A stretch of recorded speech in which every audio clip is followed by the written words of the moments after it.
I got this little handheld thing from Trimble, and it maps out. I got points on there for each field I'm doing. So I drive to each point,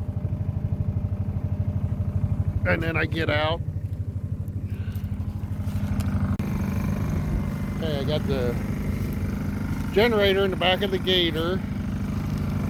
I got one bucket that I dumped my sample in. I got this bucket that I drilled a hole in. And I got a drill with an auger bit. So all I do is put that down. And then I take the auger bit.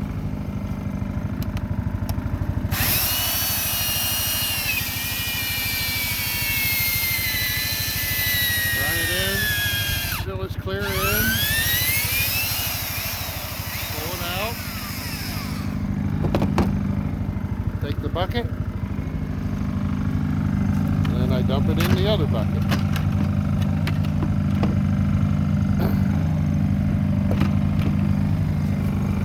And I get back in the Gator.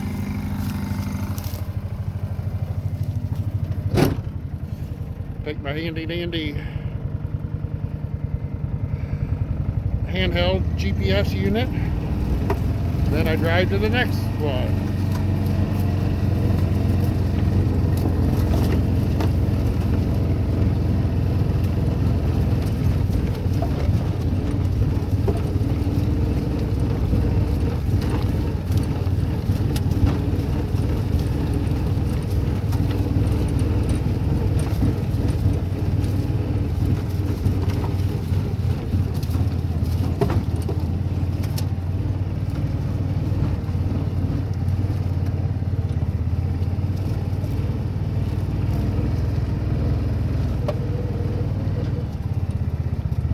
Try to get the little thing about right on the point.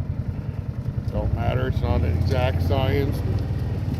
At least it gets you close to where you're pulling samples every year from the same spot.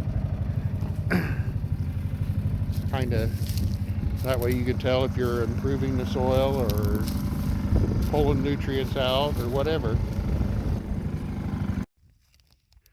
Now I like to use if I'm doing a lot, I want to do a lot, cover a lot of acres quickly, I like to use the drill in the generator. And I have tried using a cordless drill, but boy, if now it wouldn't be too bad now because the ground's soft, almost too muddy. You get a lot of clumps in it. You want to try to avoid touching the dirt with your bare hands. It'll contaminate it. That's why I had these gloves. That auger bit is only used for this, and it gets put back in the case when it's not doing this. These buckets only get used for soil sampling. But if you're just doing a few, you can also use this probe. And then to do that, you just do that. Stick it in the ground. Pull it out, and then you get that nice core sample. But it plugs up the end. If I'm doing that, I'll carry a little dowel rod or something with me.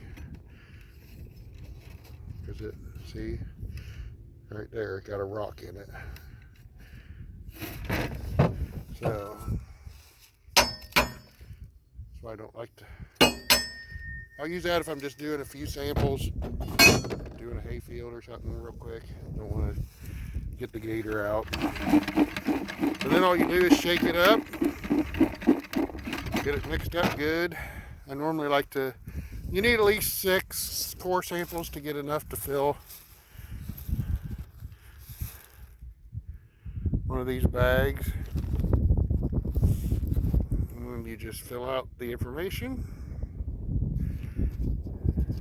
open up the bag, and then you have these when you're done. Seal it up, put it in a box, mail it off. This particular company, at least they used to, I haven't had to order any bags. I got a whole bunch. They would actually send you the bags for free if you have an account there. So but then they charge you for the results. Not too bad. I think it's like $8 maybe for a sample. So it's not too bad. But I like to do, like this farm here, the Hefner farm, was a 70-acre field. I split it up into different zones.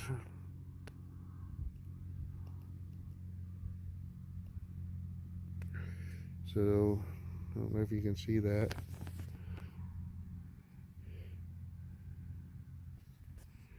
The red one's over here. That's where my brother lives. That's our other farm just right across the fence. But this is what I was doing today.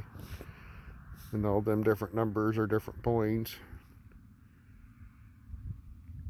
But I had this 70-acre farm split up into 4 different areas or whatever.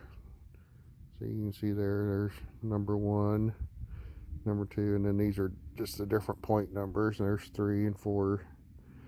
It's down there. So like this field here on this side of the drive is 10 acres. So then those would be about 20 acres, and for each one of them, that's about as big as I like to go. If I know there's a particular, like if there was a bad area down in this area, doesn't want to focus for some reason. But like if there was a bad area, say this corner didn't produce right, then I would separate that out and do a separate sample there. So you can do a lot of stuff. The better you do, the better job you do sampling, the better results you'll get. The main thing is consistency. I don't know if I said this, but I like to do each field every 4 years.